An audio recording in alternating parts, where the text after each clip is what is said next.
जब ये सत्ता में आए थे तो इनके क्या मुद्दे होते थे? ये बोलते थे ये काला धन वापस लाएंगे, भ्रष्टाचार को खत्म करेंगे, महंगाई को कम करेंगे, मतलब इस तरह के इनके मुद्दे थे। जो प्रधानमंत्री ये कहता था कि मुझे देश का प्रधानमंत्री बनाओ, मैं 100 दिन में काला धन वापस लाऊंगा, नहीं लाया तो मुझे चौराहे पर फांसी दे देना।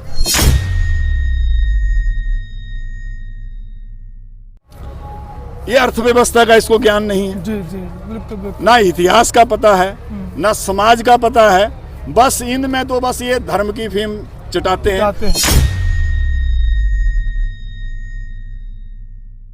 और देखिए बर्थडे मनाने लंदन जाता है, बिरयानी खाने पाकिस्तान जाता है, दवाई लेने न्यूयॉर्क जाता है, बाल कटाने स्पेन जाता है और नाक कटवाने भारत आता है। ऐसा प्रधानमंत्री है। शंभू बार्डर ਦੇ ਉੱਤੇ ਖੜੇ ਹਾਂ, ਮੈਂ ਹਾਂ ਵਿਕਰਮਜੀਤ ਸਿੰਘ ਬਾਜਵਾ, ਤੁਸੀਂ ਦੇਖ ਰਹੇ ਹੋ ਅਲਫਾਜ਼। ਸਾਡੇ ਨਾਲ ਕਈ ਸ਼ਖਸੀਅਤਾਂ ਦੀ ਗੱਲਬਾਤ ਹੋਈ ਹੈ। ਸਾਡੇ ਨਾਲ ਇੱਕ ਹਿਮਾਚਲ ਤੋਂ ਵੀਰ ਜਿਹੜੇ ਪਹੁੰਚੇ ਨੇ, ਉਹਨਾਂ ਨਾਲ ਅਸੀਂ खड़े हाँ, गलबात कर लेने। नमस्कार सर। जी नमस्कार। नाम बोल दीजिए। मेरा नाम जगदीश ठाकुर है जी। और मैं हिमाचल प्रदेश से हूँ, जिला मंडी से हूँ। मैं भी इस आंदोलन का हिस्सा बना हूँ। इससे पहले भी मैं किसान आंदोलन में 13 महीने रहा हूँ। अच्छा। और उस आंदोलन के दौरान हमने बहुत से साथियों को खोया है।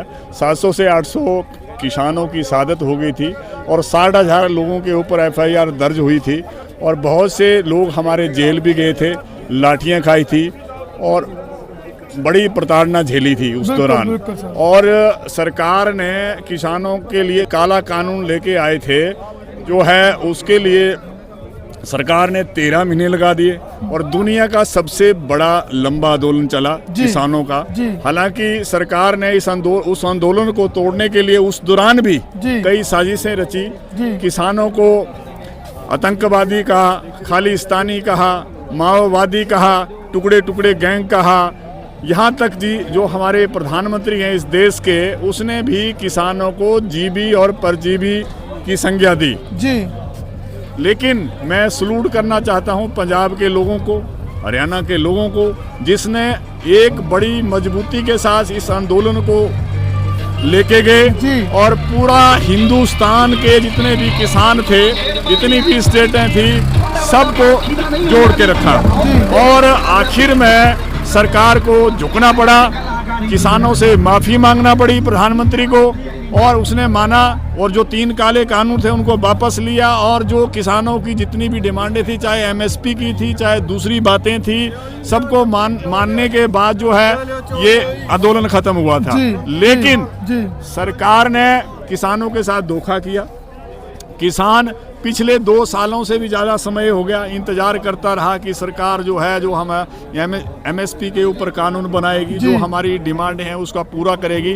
लेकिन सरकार ने कुछ भी नहीं किया, झूठे आश्वासन दिए, जुमले दिए और आखिरकार किसान को अब दोबारा जो है आंदोलन करना पड़ा। और देखिए आप यहाँ पे, जहाँ की मैं आपको स्थिति बता रहा हूँ, जिस जगह पे हम शंभू और ये हरियाणा और पंजाब का बॉर्डर है, जबकि किसान बड़े शांतिपूर्वक तरीके से अपनी बात को रखने के लिए जो सरकार ने उनके साथ वायदा किया था किसानों के साथ, उस बात को लेकर जो है दिल्ली जा रहे थे जी, अपनी बात रखने के लिए जा रहे थे। और सरकार की मानसिकता देखिए आप, यहाँ पर इन्होंने 5-5, 6-6 लेयर में जो है बैरिकेड्स लगा दिए।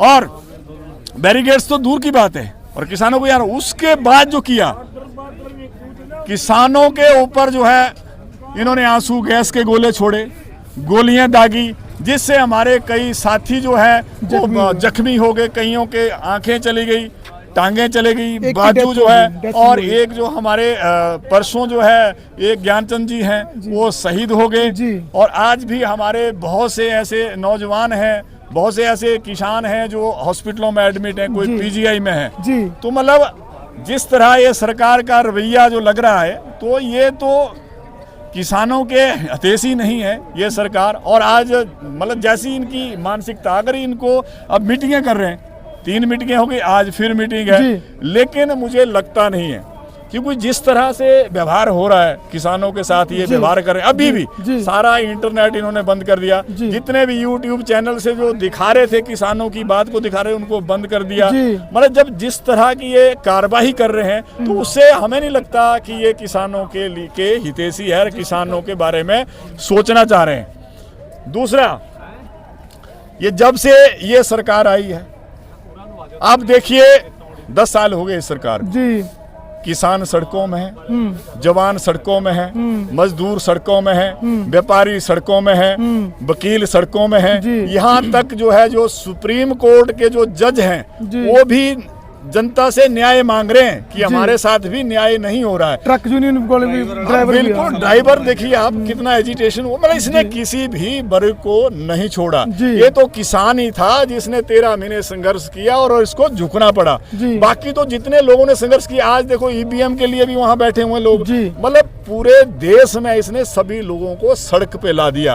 और आप देखिए ये लोग ऐसे लोग हैं कि ये ना बेरोजगारी पे बात करते हैं, ना शिक्षा पे बात करते हैं, ना स्वास्थ्य के ऊपर बात करते हैं, ना बिजली पानी, ना सड़क, ना किसानों की जो समस्या है, जो आत्महत्या कर रहे हैं उसके ऊपर ये कोई बात नहीं करती। जो हमारा नेशनल मीडिया है इसके लिए वो भी बहुत बड़ा दोषी और दलाल बना हुआ है सरकार का। कभी भी वो जो है स्वास्थ्य की बात नहीं करता, शिक्षा की बात नहीं करता, रोजगार की बात नहीं करता, किसानों की बात नहीं उठाता, मजदूरों की बात नहीं उठाता, केवल बस मोदी का चेहरा दिखाता है। और पूरा जो है जो डिबेटें होती है हिंदू मुसलमान, हिंदुस्तान पाकिस्तान, मंदिर मस्जिद, इन मुद्दों पे डिबेट करते हैं और जो लोगों का जो दिमाग है उसको डाइवर्ट कर देते हैं और यही खेल चल रहा है। और भारतीय जनता पार्टी तो शुरू से ही जो है ये धर्म के आधार पे राजनीति कर रही है। ये तो वैसी पार्टी है, इनका तो इतिहास आप देखिए, और धर्म की राजनीति की हुई है। और एक इस देश में जो है जब से सरकार आई है ये धर्म की फीम चटा रही है, सबको आपस में लड़ा रही है, भाईचारे को खत्म कर रही है। इनकी यही कोशिश है ताकि लोग बंटे रहें, कोई अगड़ा वर्ग, कोई पिछड़ा वर्ग, जहां भी जाएगा कोई जाट, कोई नॉन जाट, मतलब किसी भी स्टेट में जाएगा वो मतलब बांटने की ही राजनीति करेंगे, लोगों को तोड़ने की राजनीति करेंगे। और उसमें विकास की जहां मैं बात करूं तो देश की हालत देखिए आप। जिस देश में मीडिया तो बहुत दिखाता है कि ये तो महामानव है जी, ये तो विष्णु का अवतार है, तो मतलब इस तरह की बातें, बड़ी बड़ी बातें देखिए देश कहाँ ले गए। भारत में दुनिया में जो है भारत का नाम है, भारत का नाम कहाँ है भैया? भारत का नाम तो ऐसा है कि इस देश में जब 2014 से पहले यहाँ पे 55 लाख करोड़ रुपए का कर्जा था हिंदुस्तान के ऊपर, लेकिन जब से सरकार आई है 10 सालों में 205 लाख करोड़ रुपए का कर्जा जो है भारत के ऊपर हो गया। बताइए भारत कहाँ है? और जिस देश में 80 करोड़ लोगों को 5 किलो राशन फ्री मिल रहा है तो वो देश क्या तरक्की कर रहा है?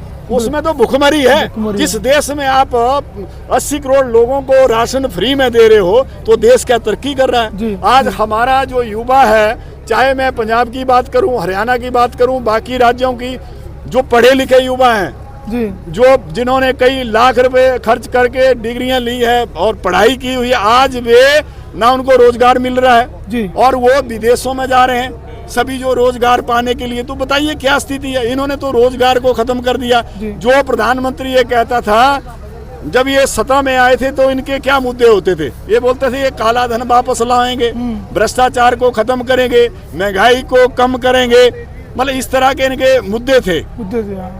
और किसानों की आय जो है दुगना करेंगे और अच्छे दिन लाएंगे। तो ऐसी इन मुद्दों पे सरकार आई थी। लेकिन आप बताइए, जो प्रधानमंत्री ये कहता था कि मुझे देश का प्रधानमंत्री बनाओ, मैं 100 दिन में काला धन वापस लाऊंगा, नहीं लाया तो मुझे चौराहे पर फांसी दे देना। काला धन लाना तो दूर की बात, इसने इस देश में एक नोटबंदी लाई। जो हमारी बुजुर्ग थे, जो माताएं थी, जो बहनें थी, जिन्होंने 10-20 हजार रुपए जो है अपने घर में रखा हुआ था, उनकी जेबें भी इन्होंने खाली कर दी। बिल्कुल उनकी, और पूरे देश को लाइनों में लगा दिया। पूरा देश जो है लाइनों में लग गया और उसमें लाइनों में लगने से सैकड़ों लोगों की मौत हो गई। मतलब इस तरह का माहौल अब ये ऐसे प्रधानमंत्री हैं, आप बताओ ये अर्थव्यवस्था का इसको ज्ञान नहीं है, जी जी बिल्कुल बिल्कुल। ना इतिहास का पता है, ना समाज का पता है।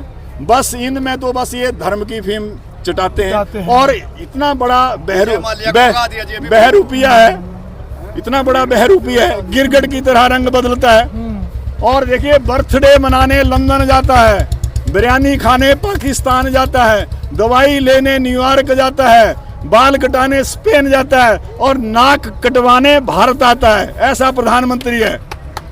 तो मतलब इस तरह की इनकी वो है। और 10-10 लाख का जो है सूट पहनता है और अपने जो इनके अंधभक्त है उनको कहता है कि ये महाभयो मैं तो ऋषियों में आसा राम हूँ, संतों में राम रहीम हूँ। कहता है संतों में मैं राम रहीम हूँ और चोरों में विजय माल्या हूँ, अमीरों में अडानी और अबानी हूँ, यूपी में गंगा का बेटा हूँ, गुजरात में पटेल का चेला हूँ, महाराष्ट्र में शिवाजी का शिष्य हूँ और हिंदुओं में राम मंदिर हूँ, मुसलमानों में 3 तलाक हूँ, कानूनों में नोटबंदी हूँ, रंगों में भगवा हूँ, शब्दों में मित्रों हूँ। मतलब इस तरह की चीजें। और क्या बात है।